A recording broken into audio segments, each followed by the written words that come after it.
अस्सलाम वालेकुम students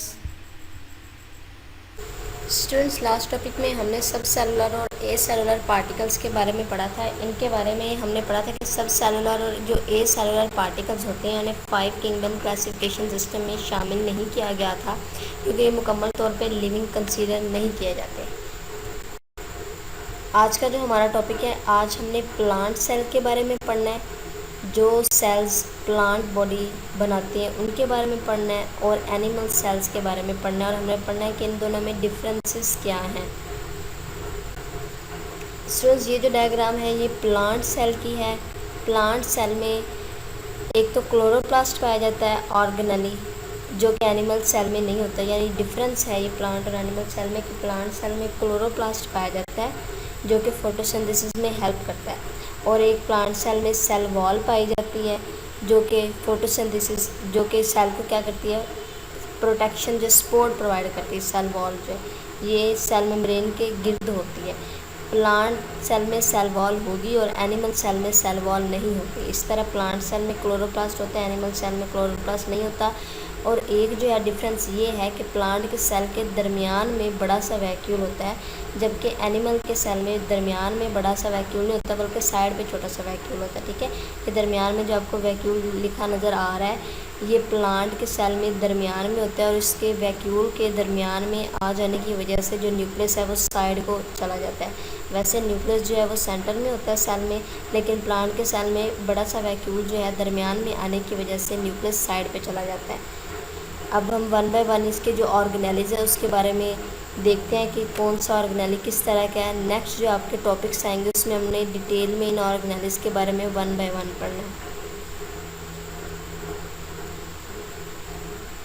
students, ये जो ऑर्गेनेली है ये सेल मेम्ब्रेन है, यानी ये जो बाउंड्री आपको फर्स्ट बाउंड्री जो नज़र आ रही है साइटोप्लाज्म की गिर्द जो है, साइटोप्लाज्म जो है वो सबस्याल माया होता है। ठीक है, तो इसके गिर्द जो आपको बाउंड्री नज़र आ रही है जिसमें सारे ऑर्गेनेलिज हैं साइटोप्लाज्म में, और साइटोप्लाज्म के गिर्द जो बाउंड्री है फर्स्ट वो सेल मेम्ब्रेन है। ठीक है, उसके अलावा ये जो ऑर्गेनेली है ये लाइसोसोम्स हैं। ठीक है, ये गोल्जी कॉम्प्लेक्स जो हैं ये शट करते हैं इसको। ठीक है, इसके क्या फंक्शंस हैं ये हम करेंगे नेक्स्ट टॉपिक में। उसके अलावा जो है ये जो स्ट्रक्चर है ये गोल्जी कॉम्प्लेक्स है, इसे गोल्जी अपरेटस भी कहते हैं। इसके स्ट्रक्चर इस तरह से होती है। इसके अलावा ये राइबोसोम है, जो छोटे छोटे दानेदार साख्तें पूरे सेल में फैली हुई हैं, ये राइबोसोम्स और ये प्रोटीन बनाती हैं। ये जो स्ट्रक्चर है ये सेल वॉल की है।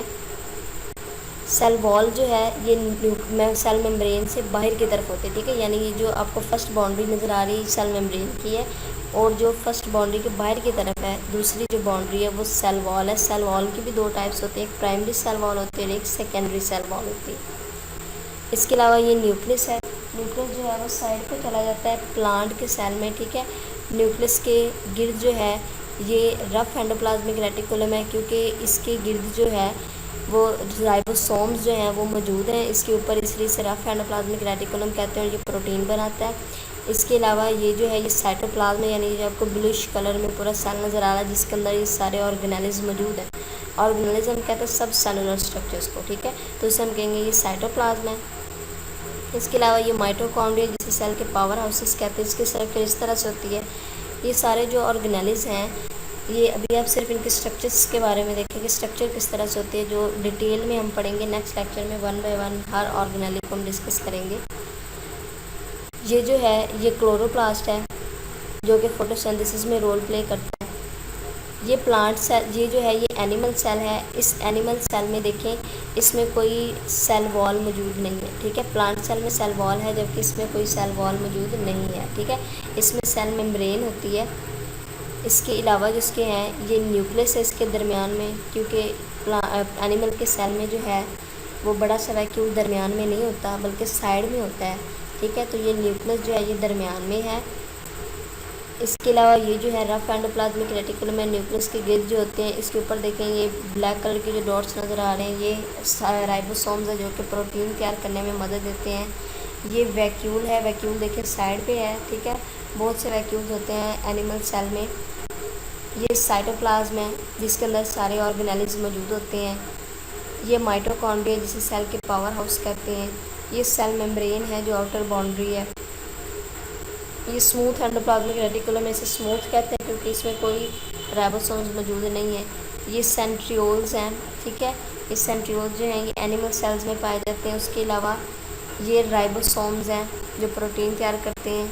ये स्मूथ एंडोप्लाज्मिक रेटिकुलम, ये लाइसोसोम्स हैं, और ये गोल्जी कॉम्प्लेक्स या गोल्जी अपरेटस है। तो इस तरह ये एनिमल सेल बनता है। अब एनिमल सेल में आपने सेंट्रियोल्स के बारे में पढ़ा है कि सेंट्रियोल्स साइड पे होते हैं, जबकि एनिमल सेल में कोई सेल वॉल मौजूद नहीं होती, ना क्लोरोप्लास्ट मौजूद होता है, और न्यूक्लियस जो है वो सेंटर में होता है, ठीक है। इसके अलावा जो है नेक्स्ट लेक्चर में स्टूडेंट हम पढ़ेंगे सेल वॉल के बारे में कि सेल वॉल जो ऑर्गेनेली, अब हमने हर ऑर्गेनेली को 1 बाय 1 डिस्कस करना है, लेकिन सेल वॉल ऑर्गेनेली नहीं है, लेकिन ये एक इम्पोर्टेंट स्ट्रक्चर है जो कि प्लांट के सेल में और फंजाई के सेल में मौजूद होती है। इसके बारे में हम नेक्स्ट लेक्चर में पढ़ेंगे।